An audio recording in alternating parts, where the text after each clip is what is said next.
जब देर रात मुर्दों ने रोक दी थी बस और करने लगे थे उसमें सफर, एक वृद्ध ने उत्तरक पुलिस को सूचना दी, उसे पागल कहने लगे। 5 वर्ष पहले ये कहानी कंट्रोवर्शियल क्लेम सीरीज पर आधारित है। दुनिया भर में समय समय पर सच्चे झूठे कई कंट्रोवर्शियल दावे किए जाते रहे हैं। कई दावे तो ऐसे हैं जो आज भी दुनिया के लिए पहेली हैं। बीजिंग, चीन के बीजिंग शहर में एक ऐसी घटना घटने का दावा किया जाता है जिसकी वजह से आज भी देर रात लोग बसों में सफर करने से डरते हैं। करीब 2 दशक से भी ज्यादा समय से रूट 375 की भूथा बस की कहानी सुनाई जाती रही है।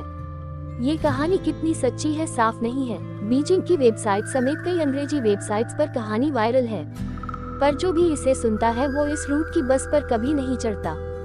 ये घटना 14 नवंबर 1995 की बताई जाती है। 14 नवंबर की सर्द रातों में एक वृद्ध और एक यंग लड़का रूट 375 की आखिरी बस का इंतजार कर रहे थे। दोनों के बीच नॉर्मल बातचीत चल रही थी। ठंड की वजह से सड़क सुनसान हो चली थी और हल्के कोहरे से ढक गई थी। ठीक 11 बजते ही उस रूट की आखिरी बस नजर आती है। बस स्टॉप पर बस रुकते ही वृद्ध और लड़का बस में चढ़ जाते हैं। बस पूरी तरह खाली होती है। उसमें ड्राइवर और एक लेडी कंडक्टर के अलावा कोई नहीं होता। लड़का आगे ड्राइवर की सीट की ओर बैठ जाता है, वृद्ध बीच की ओर और बस अगले स्टॉप की ओर चल पड़ती है। 3 लोगों ने रोकी बस कुछ दूर बढ़ती है कि बस अचानक रुकती है। पीछे की ओर बैठे हुए वृद्ध को 3 लोगों पर छाई खिड़की से नजर आती है। 3 लोग बस पर चढ़ जाते हैं। कम रोशनी के कारण वृद्ध को उनका चेहरा ठीक से नजर नहीं आता। बस वो ये देख पाता है कि 2 लोग अपने बीच किसी एक व्यक्ति को सहारा दे रहे हैं। उस व्यक्ति का सिर नीचे झुका हुआ होता है। वृद्ध को लगता है कि शायद वो व्यक्ति नशे में है। बस फिर चल पड़ती है। सुनसान रास्ते के साथ बस में भी शांति हो जाती है। अचानक वृद्ध ने की अजीब हरकत। बस चलती रहती है कि वृद्ध पीछे से उठकर आगे बैठे हुए नौजवान से बहस करने लगता है। ये वही लड़का था जो उसके साथ स्टॉप पर खड़ा था। वृद्ध की बदतमीजी से लड़का तिलमिला उठता है और बात हाथापाई तक आ जाती है। गुस्से में ड्राइवर बस रोककर दोनों को नीचे सुनसान में उतार कर चला जाता है। दोनों को उतारने के बाद वृद्ध वापस शांत हो जाता है।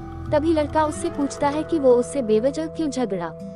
तो वृद्ध उसका हाथ पकड़कर कहता है कि बेटा, मैं झगड़ा नहीं हूँ, मैंने तुम्हारी जान बचाई है। लड़का समझ नहीं पाता वो क्या कह रहा है। वृद्ध कहता है कि तुमने जिन 3 लोगों को बस चढ़ते देखा था उनके पैर ही नहीं थे, उनका शरीर हवा में तैर रहा था। ये सुनकर लड़का कांप जाता है। पुलिस को दी सूचना। दोनों पास के ही पुलिस स्टेशन तक पैदल पहुँचते हैं और अपने साथ घटी घटना के बारे में बताते हैं। उनकी बात सुनकर पुलिस दोनों को पागल समझने लगती है। दोनों चुपचाप अपने घर निकल जाते हैं। फिर अगले दिन जो अखबार में आता है उससे पुलिस के होश उड़ जाते हैं। जिस कंपनी की बस इस रूट पर चलती है उसकी ओर से बस ड्राइवर कंडक्टर समेत गायब हो जाने का दावा किया जाता है।